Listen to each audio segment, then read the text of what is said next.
मेरे पति के मरने के बाद जब मैं रात को सोती थी तो ऐसा लगता कि मेरे साथ कोई सो रहा है। अब हर रोज मेरे पति मेरे सपने में आते हैं और कहते, बस रोना नहीं, मैं हमेशा तुम्हारे साथ हूँ। लेकिन मैं हर सुबह हैरान होती जब बिस्तर के दूसरी तरफ किसी के लेटने के निशान होते। एक दिन रात को यह जानने के लिए मैंने अपने साथ किसी और को लेटने पर मजबूर किया। और फिर आधी रात को। मेरा नाम सुहाना है। मैं आपको अपनी ऐसी कहानी सुनाने जा रही हूँ जिसको सुनकर आप भी सोच में पड़ जाएंगे। मेरे साथ भी कुछ ऐसा ही हुआ था जिस पर मुझे भी यकीन नहीं आता था।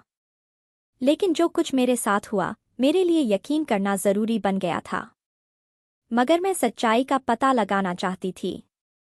मैं बहुत खूबसूरत हूँ, लेकिन शायद मेरी किस्मत इतनी खूबसूरत नहीं थी। मैं अपने माँ बाप की इकलौती बेटी हूँ। मेरी शादी की उम्र हो चुकी थी। मेरे माँ बाप ने मेरे लिए रिश्ता देखना शुरू कर दिया। एक दिन मैं अपनी दोस्त काजल के साथ उसके घर बैठी थी। मेरी माँ मुझे सब जगह ढूंढ रही थी, जैसे मैं कहीं खो गई हूँ। मैं जवान थी, लेकिन मेरी माँ मेरी परवाह बिल्कुल किसी छोटे बच्चे की तरह करती थी। वह मेरी सहेली के घर आई और कहने लगी, तुम यहाँ पर बैठी हो?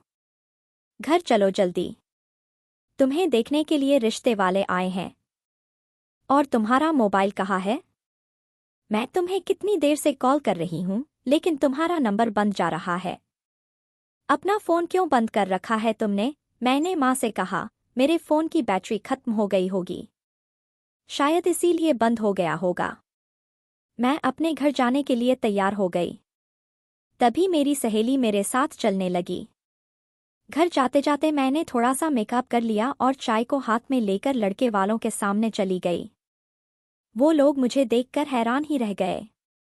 उन्होंने कहा, बहुत ही प्यारी लड़की है, हमें आपकी बेटी बहुत पसंद आई है। हम अपने भाई के लिए ऐसी लड़की ही तलाश कर रहे थे। उन्होंने बताया कि उनके माँ बाप नहीं हैं, यानी मुझे देखने के लिए लड़के की बहनें आई हुई थीं। वह 3 बहनें थीं और तीनों की शादी हो गई थी। इसलिए वह अपने छोटे भाई के लिए प्यारी सी लड़की ढूंढ रही थीं। और कहने लगी, हमारे भाई का घर भी अलग है। यह रिश्ता बहुत अच्छा था। लड़का ज्यादा खूबसूरत नहीं था, लेकिन रिश्ते से इनकार करने वाली भी कोई खास वजह भी दिखाई नहीं दे रही थी। खैर, लड़का इतना भी बुरा नहीं था, बस उसका थोड़ा सा रंग सांवला था। मेरी माँ ने तो इस रिश्ते के लिए फौरन ही हाँ कर दी। इस लड़के की बहनों की यही शर्त थी कि शादी जल्द से जल्द हो जाए, क्योंकि वह तीनों बहनें ही अपने ससुराल में रहती थीं और उनके पास इतना वक्त नहीं था कि वह अपने मायके में भी वक्त गुजार सकें। इनमें से एक बहन तो शहर से बाहर रहती थी, लेकिन अभी अभी अपने भाई के लिए लड़की देखने के लिए कुछ दिनों के लिए आई हुई थी। मेरी माँ ने कहा, रिश्ता हाथ से न निकले, क्योंकि अकेला घर है। लड़का भी अच्छा खासा पढ़ा लिखा और अमीर है, और सबसे अच्छी बात यह थी कि इस लड़के का घर मेरे घर से काफी करीब था। यह बात तो हमें भी पता थी कि इस घर में कोई लड़का है जो अकेला ही रहता है। इसके माँ बाप नहीं हैं। लेकिन क्योंकि इस घर में कभी कोई औरत नहीं थी, इसलिए वहां कोई आता जाता भी नहीं था, और हमने भी कभी उसके साथ ज्यादा मिलमिलाप भी नहीं रखा। मुझे क्या पता था कि इस घर से मेरे लिए रिश्ता आ जाएगा। जिस लड़के से मेरी शादी होने वाली थी, उसका नाम सुमित था। सुना था कि जिस लड़के से शादी होने वाली है वो काफी अच्छा और मेहनती लड़का है। कुछ दिनों बाद ही मेरी उससे शादी हो गई, और मैं शादी करके अपने ही पड़ोस में चली गई। जब मेरा दिल करता तो अपने मायके चली आती। मेरे पति ने कभी मुझ पर रोक टोक नहीं की थी, और मेरी तीनों ननद अपने भाई की शादी करवाने के बाद अपने अपने घरों को लौटकर चली गई थीं, और वह तीनों ज्यादा अपने मायके आई भी नहीं थीं। मैं अपने ससुराल में बहुत खुशी थी, और हर किसी को अपने घर और अपने पति के बारे में बहुत खुशी खुशी बताया करती थी। मेरी माँ मुझे अक्सर यही कहती थी, सबको यह सारी बातें नहीं बताते, क्योंकि नजर लग जाती है। ऐसा आराम और अच्छा पति हर किसी की किस्मत में नहीं लिखा होता, जिसमें न कोई सास ससुर, न देवर, न जेठ और न ही ननद हो। बस बड़ा घर और पति भी इतना प्यार करने वाला हो। जिसकी ख्वाहिश तो आज हर लड़की करती है। लेकिन मेरे मुंह से तो यह बात निकल ही जाती थी कि मैं इस ससुराल में बहुत खुश रहती हूँ और मेरे पति बहुत अच्छे हैं, क्योंकि मैं शादी के बाद बहुत ही ज्यादा खुश थी। एक दिन मेरे पति ने मुझसे कहा, शाम को मैं तुम्हें शॉपिंग पर ले जाऊंगा। मैंने सोचा कि सुमित मेरे लिए इतना सब कुछ करते हैं, तो मुझे भी उनके लिए आज शाम अपने हाथ से बहुत अच्छा खाना बनाना चाहिए, जबकि मेरे घर का खाना मेरे नौकर बनाते थे। एक बीवी अपने पति के लिए आखिरकार कर भी क्या सकती है? या तो अच्छे से तैयार हो जाए, या फिर उसके लिए उसकी पसंद का खाना बनाए और उसकी हर बात माने। मैं भी यह सब कुछ करती थी। मैंने अपने पति की पसंद का खाना बनाया था। वह घर पर आए और बहुत खुश थे। उन्होंने मुझसे कहा, शाम को मैं तुम्हें बहुत अच्छी शॉपिंग करवाऊंगा, और कहने लगे, रात का खाना भी हम लोग फिर बाहर कहीं चलेंगे खाने। मैंने अपने पति को बताया, मैंने आपके लिए आपकी पसंद का खाना बनाया है, इसीलिए हम घर पर ही खाना खा लेते हैं। वह मेरी यह बात सुनकर बहुत खुश हुए और हम लोग खाना खाने बैठ गए। लेकिन खाना खाते ही अचानक ना जाने सुमित को क्या हुआ कि वह एक तरफ गिर गए। मुझे लगा कि वह मुझसे मजाक कर रहे हैं या फिर एक्टिंग कर रहे हैं, लेकिन जब मैंने चेक किया तो वह बेहोश हो चुके थे। मैं बहुत ज्यादा परेशान हो गई थी। मैंने सुमित को उठाने की बहुत कोशिश की, लेकिन वह होश में नहीं आए। मुझे कुछ भी समझ में नहीं आ रहा था कि मैं क्या करूं। मैं अपने घर की तरफ भागी। मैंने देखा कि मेरे घर पर कोई नहीं था और ताला लगा हुआ था। मैंने जल्दी से एम्बुलेंस को बुला लिया और अपने पति को अस्पताल के डॉक्टर के पास लेकर गई। तो डॉक्टर ने उन्हें अच्छे तरीके से देखा। मैंने डॉक्टर को सब कुछ बताया। सुमित बिल्कुल ठीक थे और हम लोग बैठे हुए खाना खा रहे थे। पता नहीं इनको अचानक से क्या हो गया और यह बेहोश हो गए। यह कोई नए डॉक्टर थे। उन्होंने मेरी तरफ हैरान होकर देखा। उन्होंने बताया, वह मेरे पति को जानते हैं।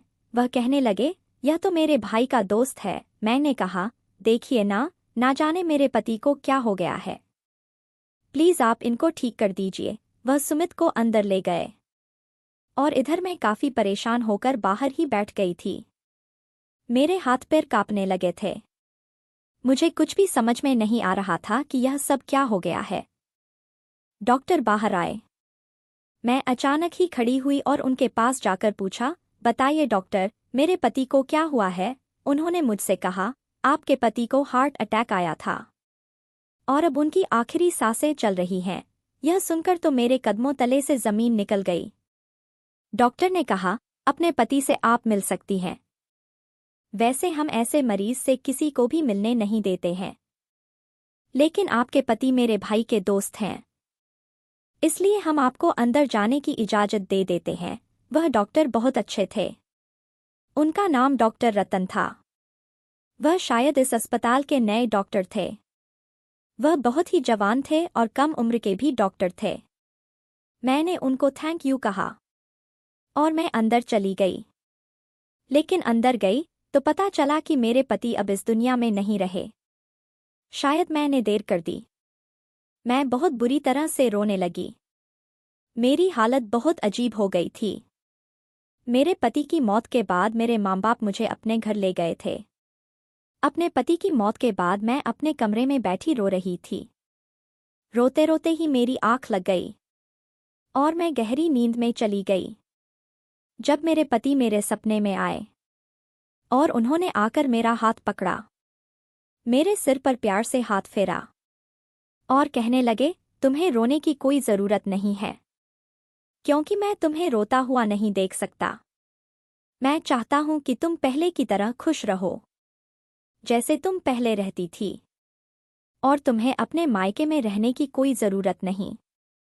तुम वहीं हमारे घर पर जाकर ही रहो, जहां तुम और मैं रहा करते थे, और हंसी खुशी रहो।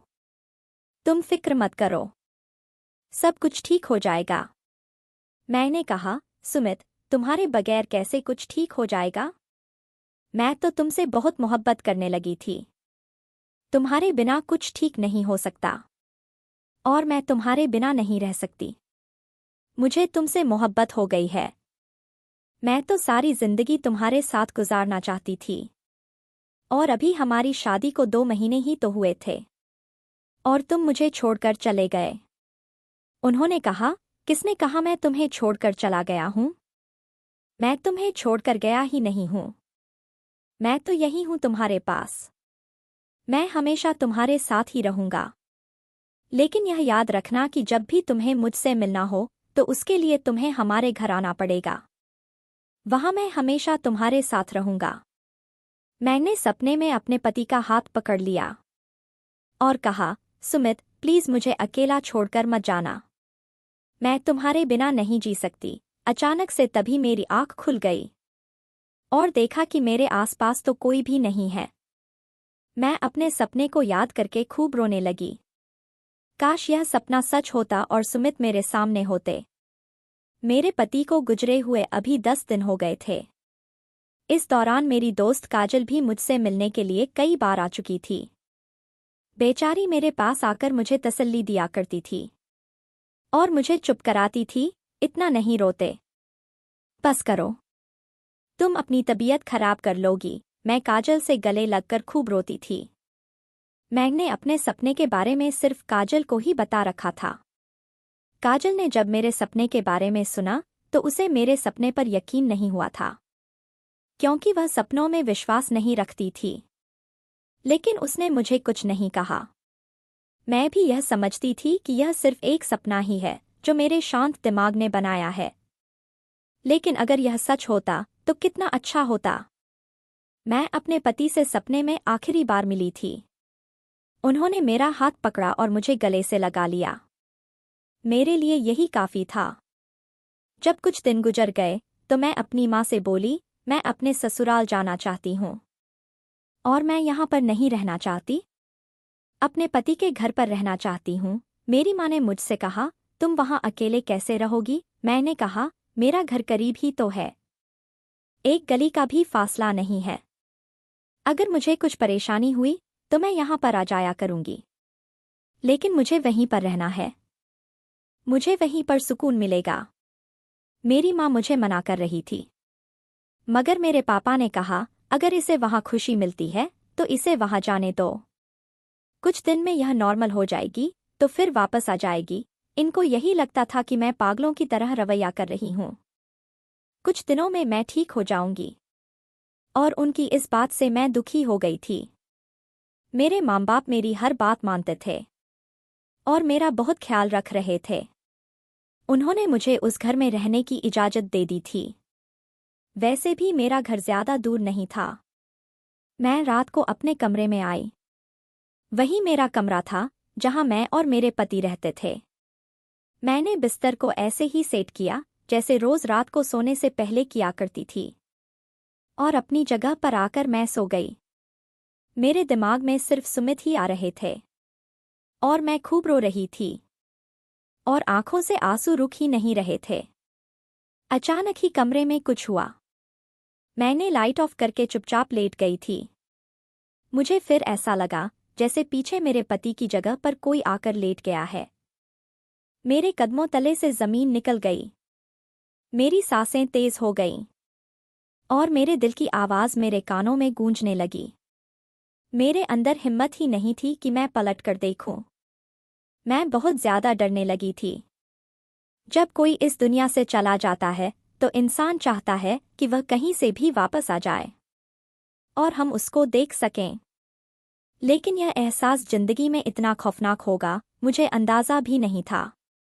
मैं बहुत ज्यादा डरने लगी थी। बल्कि मुझे यह महसूस हो रहा था कि बेड पर कोई लेटा है और उसके वजन से बेड भी नीचे झुक गया था। मुझ में पलटने की हिम्मत नहीं हुई और यकीन हो गया कि शायद मेरे पति ने मुझे सपने में आकर जो भी कहा था वह सच था।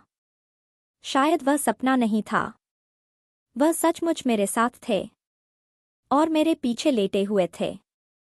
सुमित इस दुनिया में तो नहीं थे, यह तो मुझे पता है, लेकिन यह सुमित ही हो सकते हैं।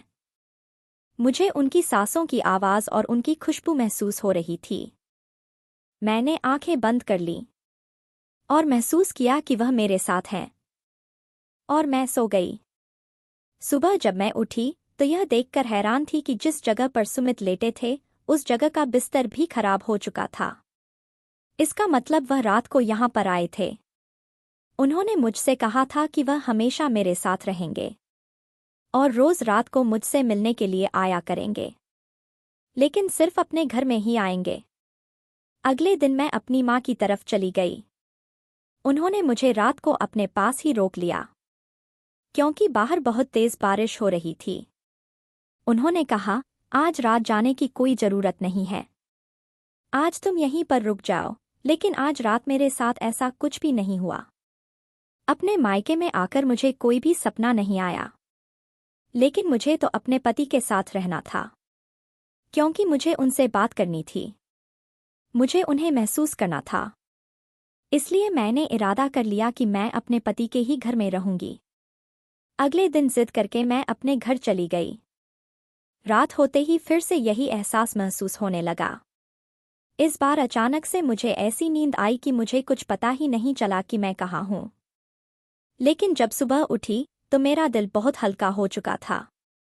मुझे ऐसा लग रहा था जैसे सब कुछ ठीक है। मुझे ऐसा महसूस हो रहा था जैसे मेरा पति मेरे साथ है, जैसे अभी भी वह जिंदा है और इस घर में रहते हैं, जैसे वह वापस काम पर चले गए हों और मुझे अपने सारे काम निपटाने हैं। मेरे पति इस दुनिया में नहीं थे, पर मेरे साथ जरूर थे और मैं अपनी सारी जिंदगी भी ऐसे ही गुजार लेती। रोज रात को जब मैं करवट बदलकर सो जाती थी तो मुझे महसूस होता था कि पिछली तरफ कोई लेटा हुआ है। एक दिन मैंने हिम्मत की और सोचा कि आज मैं करवट बदलकर जरूर देखूंगी कि वहां पर मेरे पति हैं या नहीं। लेकिन जब मैंने करवट बदली तो वहां पर कोई भी नहीं था और काफी देर गुजर जाने के बाद भी मुझे कोई हलचल नहीं दिखाई दी।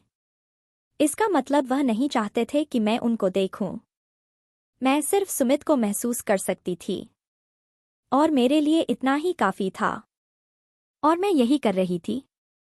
मेरी सहेली काजल जब मेरे घर मुझसे मिलने के लिए आई तो उसने मुझसे कहा, तुम तो पहले से काफी बेहतर लग रही हो। तुमने अपने आप को संभाल लिया है। कहते हैं भगवान सब ठीक दे ही देता है। वैसे भी अभी तुम्हारी उम्र ही क्या थी और तुम्हारी शादी को सिर्फ 2 महीने भी नहीं हुए थे। तुम्हें फिर किसी और के बारे में सोचना चाहिए। तुम्हारे पास कोई औलाद भी नहीं है। ज्यादातर लोगों को पता भी नहीं है। अगर किसी और मोहल्ले में तुम्हारी शादी करवा दी जाए तो वह लोग अंदाजा भी नहीं लगा पाएंगे कि तुम्हारी पहली शादी हो चुकी है।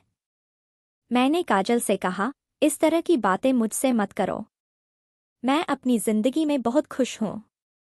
बस जो जैसा चल रहा है वैसा ही चलने दो। उसने मुझसे कहा, तुम अपनी जिंदगी बर्बाद कर लोगी।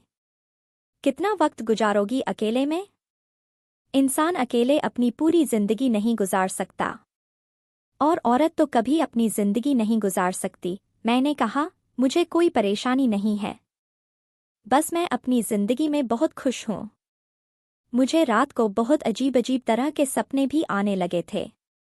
शायद वही पल मुझे याद आ जाते थे जो मैंने अपने पति के साथ गुजारे थे। लेकिन मुझे इतनी सुकून की नींद आज तक नहीं आई थी। पता नहीं मुझे इतनी अच्छी नींद कैसे आ जाती थी कि मुझे होश तक नहीं रहता था। कभी कभी तो मुझे महसूस होता था कि मेरे साथ बिस्तर पर मेरे पति सो रहे हैं और इसके बाद अचानक से ही मुझे नींद आ जाती थी। मुझे ऐसा लगता था जैसे अपने पति की कभी कमी महसूस नहीं होती। और सबसे बड़ी बात मेरे लिए यह थी कि मेरे पति मेरे सपने में आए थे। उन्होंने मुझे यही कहा था कि वह हमेशा मेरे साथ रहेंगे।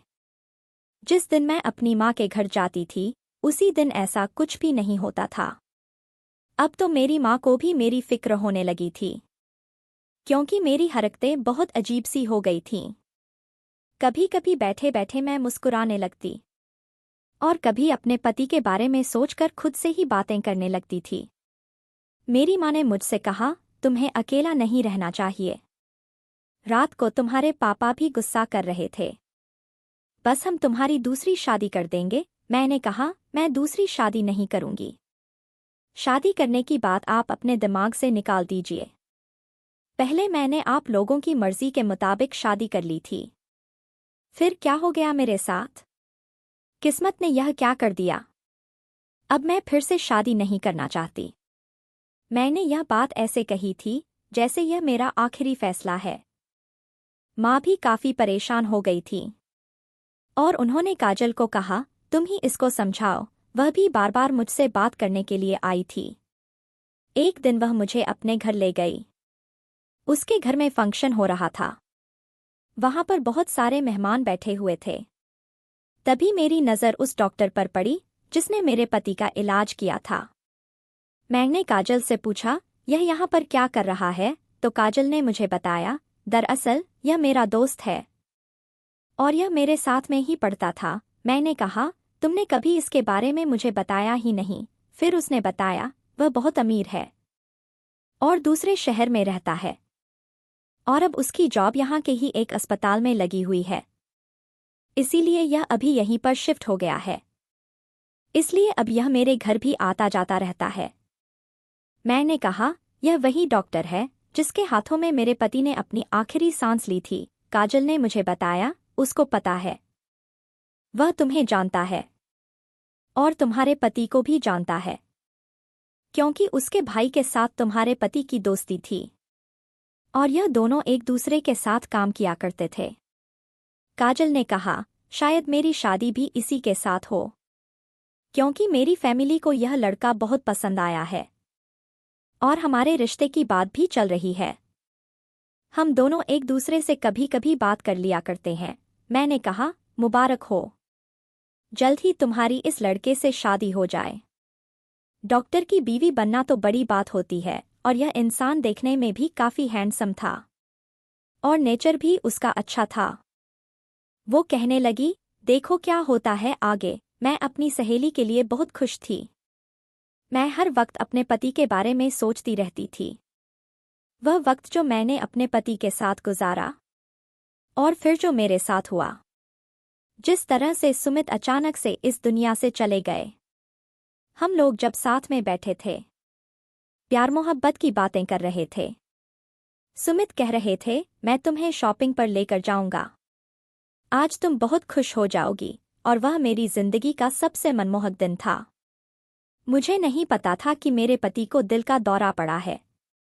उस डॉक्टर ने कहा था, किसी को भी यह अचानक हो सकता है और जिन लोगों को दिल की परेशानी होती है, जब तक उन्हें पता चलता है तब तक मामला बहुत ज्यादा खराब हो जाता है। हमारे रिश्ते को नजर लग गई थी। मेरी माँ ठीक कहा करती थी, अपनी खुशियों के बारे में सबको नहीं बताते हैं, लेकिन मैं तो बताती रहती थी। और फिर किसी की नज़र ऐसी लगी थी कि मेरी तो सारी दुनिया ही उजड़ गई थी। मैं अपने पति का ख्याल अपने दिल से नहीं निकाल सकती थी। मैं हमेशा परेशान रहने लगी। बस यही सोचती रही कि काश मेरे साथ ऐसा न होता। आखिर मेरे साथ ऐसा क्यों हुआ? मेरा दिल बहुत उदास रहने लगा था। काजल के घर पर एक औरत आई हुई थी जो मुझसे बहुत ही प्यार से बातें कर रही थी। उन्होंने मुझे मेरे पति के बारे में पूछा। मैंने उन्हें अपनी सारी कहानी बता दी। मैंने उनसे पूछा, जब कोई दुनिया से चला जाता है तो क्या वह दुनिया में वापस आ सकता है? उन्होंने कहा, ऐसा बिल्कुल नहीं हो सकता, क्योंकि जब एक बार शरीर से आत्मा निकल जाती है तो फिर वह आत्मा भगवान के पास चली जाती है और फिर यह नामुमकिन है कि कोई भी आत्मा भगवान के पास से वापस आ जाए। मैंने कहा, लेकिन ऐसा भी होता है कि मरे हुए लोग आपका साथ चाहते हों, वो मरे हुए लोग वापस आ जाते हों। तो वो औरत कहने लगी, वो लोग नहीं होते, बल्कि वो उनकी आत्मा होती है जो आपके दिमाग के साथ में खेल खेल रही होती है और आपसे झूठ बोल रही होती है, आपको इस्तेमाल कर रही होती है। मैं उनकी यह बात सुनकर बहुत डर गई थी। इसका मतलब यह था कि वह मेरे पति नहीं, उनकी आत्मा है जो कि भटक रही है। मुझे बहुत डर लगने लगा था। मुझे समझ में नहीं आ रहा था कि मैं क्या करूं। मैं बार बार उस औरत की तरफ देखे जा रही थी। आखिर इन्होंने मुझे यह क्या बात कह दी कि उनकी बातें सुनकर मैं अब सोच में पड़ चुकी थी। मैंने उनके पास आकर उनको अपने पति के सपने में आने वाली बात भी बता दी। फिर उन्होंने मुझसे कहा, देखो बेटा, ऐसा कुछ नहीं है। तुम्हें कोई वहम हो रहा है।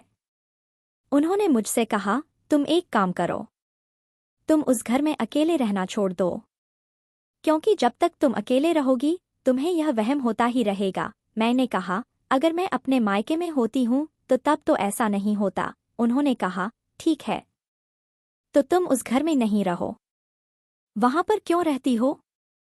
इस बात को अपने दिमाग पर सवार मत करो। मेरा दिल अभी भी नहीं मान रहा था। और जो सपना मैंने देखा था, फिर उसका क्या था? मुझे बहुत डर लग रहा था। मैंने सोच लिया था कि मुझे क्या करना है। मैंने यह सारी बात अपनी सहेली को बता दी थी। मैंने उससे कहा, तुम एक रात मेरे साथ उस घर में रहोगी। उसे भी डर लग रहा था, लेकिन मैंने उससे बात की और फिर उसे मना लिया। उसने कहा, ठीक है, लेकिन हम पूरी रात सोएंगे नहीं, और अगर जरा सा भी कुछ हुआ तो मैं तुम्हारी माँ के घर भाग जाऊंगी। मैंने कहा, ठीक है, मैं भी तुम्हारे साथ भाग जाऊंगी। मैं खुद कौन सा बहादुर हूँ, मुझे भी डर लग रहा है। वह मेरे साथ मेरे घर आ गई और मैंने उसे कहा, तुम मेरी जगह पर लेट जाना, क्योंकि जैसे ही मैं करवट बदलती हूँ मुझे कुछ भी महसूस होना बंद हो जाता है। मैं कमरे की लाइट बंद कर दूंगी और मैं साइड पर खड़ी हो जाऊंगी। तुम मेरी जगह पर लेट जाना, फिर देखते हैं कि क्या होता है। वो बेचारी इतनी ज्यादा डरी हुई थी कि बार बार रुकने के लिए इनकार किए जा रही थी। फिर मैंने उससे कहा, देखो, तुम मेरी सहेली हो, तुम्हारे अलावा मैं किसी को भी कुछ नहीं बता सकती हूँ। मैं बहुत बड़ी मुश्किल में फंस गई हूँ। तुम मेरी मदद नहीं करोगी तो फिर कौन करेगा? काजल मेरी मदद करना तो चाहती थी, लेकिन वह बेचारी इतनी बहादुर भी नहीं थी और वह सिर्फ अपने डर की वजह से ही मना कर रही थी। फिलहाल मैंने उसको मना लिया और वह मान गई। उसने कहा, तुम मेरी जान छोड़ भी नहीं सकती। चलो, एक काम करते हैं। इस काम के हो जाने के बाद तुम इस घर में अकेली बिल्कुल भी नहीं रहोगी।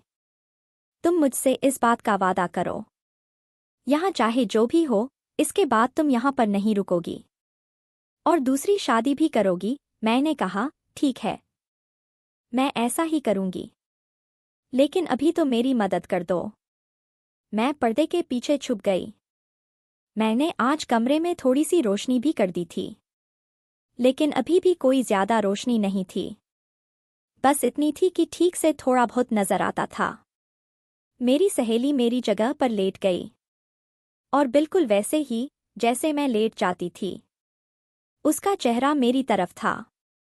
मैंने इशारे से कहा, देखो, मैं यहीं पर खड़ी हूं, तुम्हें डरने की कोई जरूरत नहीं है।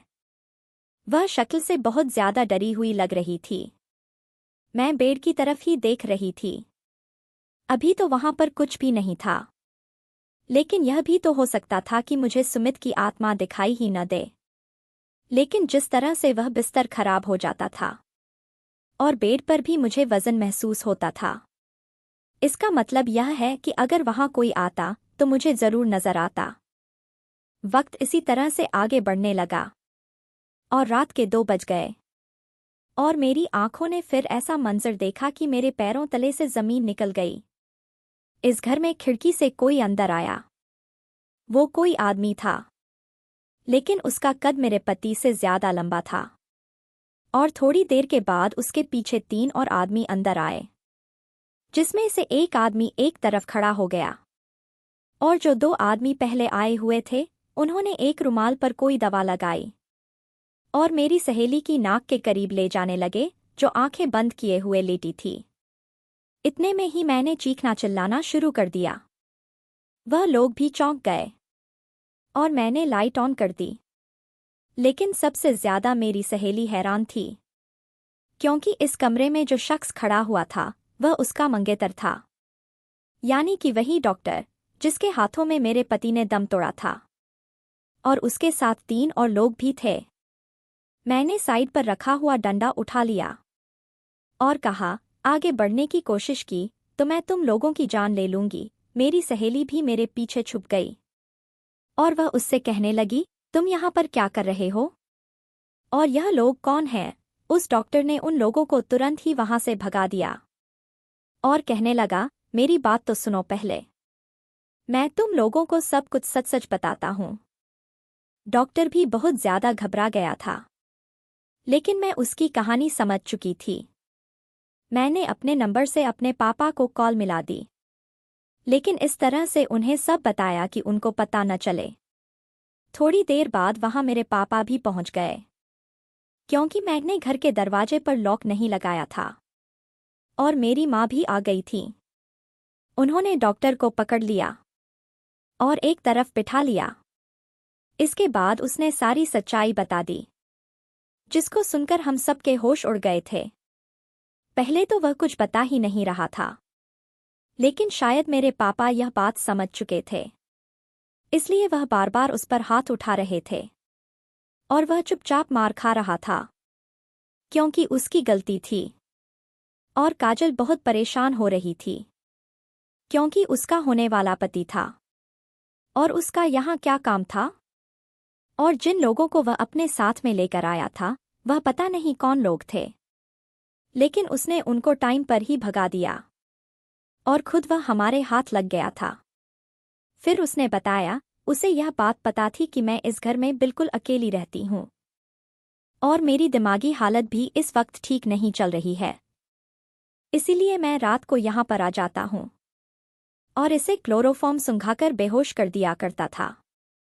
फिर मेरे साथ मेरे कुछ दोस्त भी आ जाया करते थे और वह यह समझती थी कि उसके पति की आत्मा आई है, जबकि उसके पति की आत्मा नहीं, बल्कि मैं ही होता था। एक बार उसने देखा भी था, तो मैं पेड़ के पीछे छुप गया था, इसलिए वह पलटकर कभी भी नहीं देखती थी।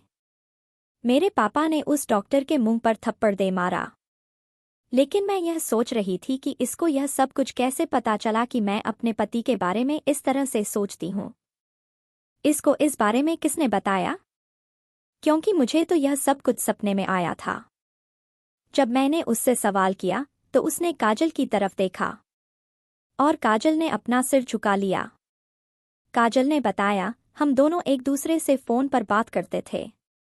तुमने मुझे यह बात बताई तो मैंने उसको भी बता दी, लेकिन मैंने इस तरह से इसको नहीं बताई थी। मैंने तो बस यह कहा था कि मेरी बेचारी सहेली बहुत दुखी है। अजीब अजीब से उसे आजकल सपने आते हैं और वह यह समझती है कि उसके पति की आत्मा रोज रात को उसके पास आती है उससे मिलने के लिए, और फिर उसके साथ में ही सो जाती है। मुझे क्या पता था कि यह इंसान इतना घटिया है कि यह इस बात का फायदा उठा लेगा। मैंने तो उसको यह बात बस ऐसे ही बता दी थी। मैंने जब अपनी सहेली के मुंह से पूरी बात सुनी तो मैंने अपना सिर पकड़ लिया। मेरे साथ इतना बड़ा हादसा हो गया था, मैं खड़े खड़े ही बेहोश हो गई। मेरे पापा ने उस डॉक्टर को पुलिस के हवाले कर दिया। काजल ने उसके साथ अपने सारे रिश्ते खत्म कर लिए और मैं फिर से अपनी जिंदगी के एक बहुत बड़े दुख से निकलकर दूसरे दुख में चली गई थी। यह मेरी गलती थी। मैंने इन सारी चीज़ों को अपने दिमाग पर सवार किया हुआ था। जब एक इंसान इस दुनिया से चला जाता है तो वह वापस नहीं आ सकता। ऐसे ही कुछ दिन गुजर गए। काजल ने अपने घर वालों को यह सारी बात बता दी और उस लड़के की पूरे शहर में खूब बेइज्जती हुई। उसकी नौकरी भी चली गई, उसकी जमानत हो गई थी, लेकिन अब उसे कोई भी नौकरी नहीं दे रहा था। मैं तो हैरान थी कि वह एक डॉक्टर था और डॉक्टर होकर उसने इतनी घटिया हरकत की। उसने मुझे जिस दिन पहली बार देखा था उसी दिन मुझे ऐसे देख रहा था कि जैसे मेरा दीवाना हो गया हो। मैंने अपने पति का घर बेच दिया और मैं अपनी माँ के साथ ही रहती हूँ। फिलहाल किसी से भी मैं शादी नहीं करना चाहती, क्योंकि मैं अपने आप को वक्त देना चाहती हूँ। मैंने सोचा है कि मैं अपनी जिंदगी को सही से जीऊंगी। मैं जॉब करना चाहती हूँ ताकि मैं घर से बाहर निकलूं तो मेरा ध्यान अपने बीते हुए कल की तरफ न जाए। यह जमाना कितना बुरा है, किसी की भी मजबूरी का फायदा उठा लेता है। यहाँ पर तो लोग मरे हुए लोगों को भी नहीं छोड़ते।